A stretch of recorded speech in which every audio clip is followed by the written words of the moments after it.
హింసని ప్రేరేపించే పరిస్థితి. ఎంత దారుణంగా హింసని ప్రేరేపిస్తున్నాడండి.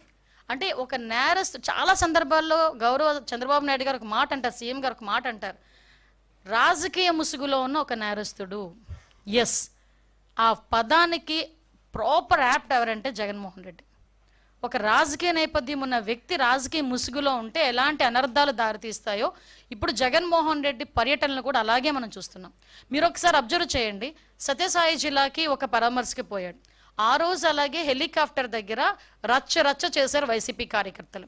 తర్వాత హెలికాప్టర్ ఏదో పని చేయట్లేదు, ఏదో సాంకేతిక లోపం ఉందని బై రోడ్ వెళ్తూ ఓ పెద్ద రోడ్ షో చేసుకుని వెళ్ళాడు. తర్వాత మనకి పొదిలి వెళ్ళారు, రైతుల గురించి అని చెప్పేసి వెళ్ళారు. ఆ రోజు అదే టైంలో జరిగిన కృష్ణంరాజు ఇన్సిడెంట్ సంబంధించి సాక్షి టీవీలో అమరావతి మహిళల గురించి తప్పుడుగా మాట్లాడారని అక్కడ పక్కన ఎవరో ఒక చిన్న ధర్నా చేస్తూ ఉంటే ప్లకార్డ్స్ పట్టుకుంటే వైసీపీ కార్యకర్తలు పోలీసులను కూడా రాళ్ళు ఇచ్చి కొట్టే పరిస్థితి కనిపించింది. ఇలాంటి నేపథ్యంలో చాలా క్లియర్గా మనకి ఈ రెంటపల్లి వెళ్ళేటప్పుడు మా ఎస్పీ గారు చాలా క్లియర్గా చెప్పారు, సార్ ఇంతమంది వెళ్ళేటప్పుడు మేము ఇబ్బంది పడతాం, Z+ సెక్యూరిటీ ఉన్న వ్యక్తికి ప్రొటెక్షన్ ఇవ్వాలంటే ఆ రోడ్లో పనికిరాదు, సో మీరు కొంచెం మాకు సహకరించండి అని చాలా క్లియర్గా చెప్పినప్పటికీ అతను ఈరోజు బల ప్రదర్శన అనుకున్నాడు. అంటే ఒక పరామర్శకు వెళ్ళేటప్పుడు కనీసం మీకు విషయం చెప్పనా అండి, అంటే ఇక్కడ సందర్భం బట్టి చెప్పాలి కాబట్టి చెప్తున్నా. లోకేష్ బాబు గారు ఆయన రాజకీయంలోకి వచ్చి ఎన్ని సంవత్సరాలు అయిందో మీకు తెలుసు. ఏదైనా పరామర్శకు వెళ్ళినప్పుడు ఎవరైనా వచ్చి సెల్ఫీ అడిగితే ఏమంటారో తెలుసా ఆయన, ఇది సందర్భం కాదు బాబు సెల్ఫీ తీసుకోవటానికి, నేను వచ్చింది పరామర్శకి, నేను ఇంకేదైనా మీటింగ్కి వచ్చినా లేకపోతే ఇంకో ప్రోగ్రామ్కి వచ్చినా కంపల్సరీ సెల్ఫీ ఇస్తా అని ఏదైనా మామూలు ప్రోగ్రామ్కి వస్తే వచ్చిన ప్రతి కార్యకర్తకి కూడా 2000 మంది ఉన్నాయండి 3000 మంది నుండి సెల్ఫీ ఇచ్చి వెళ్తాడు. అది లోకేష్ గారి తాలూకా రాజకీయ పరిణితి.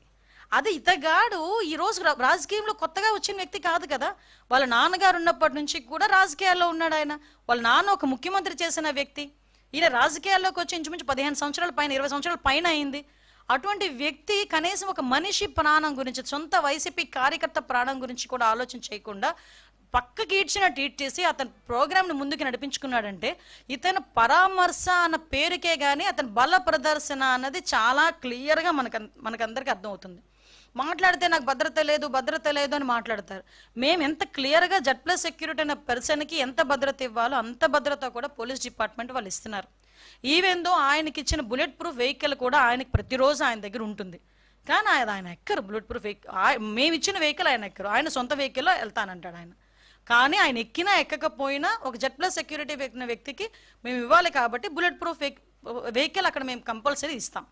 అంటే నేను ఇక్కడ ఎందుకంటే మాట్లాడుతున్నానండి, ఎవరి భద్రత గురించైనా కూటమి ప్రభుత్వం ఎక్కడా కూడా ఎటువంటి పొరపచ్చాలు లేకుండా చాలా ట్రాన్స్పరెన్సీగా భద్రత కల్పిస్తున్నాం.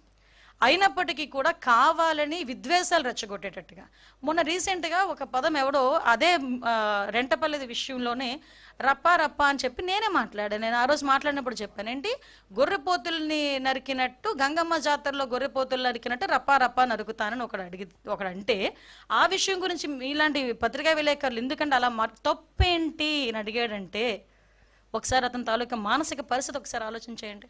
నేను 2-3 సందర్భాల్లో నేను చూశానండి. ఈ మధ్య కాలంలోనే ఒకడు గొడ్డలి పట్టుకుంటాడు.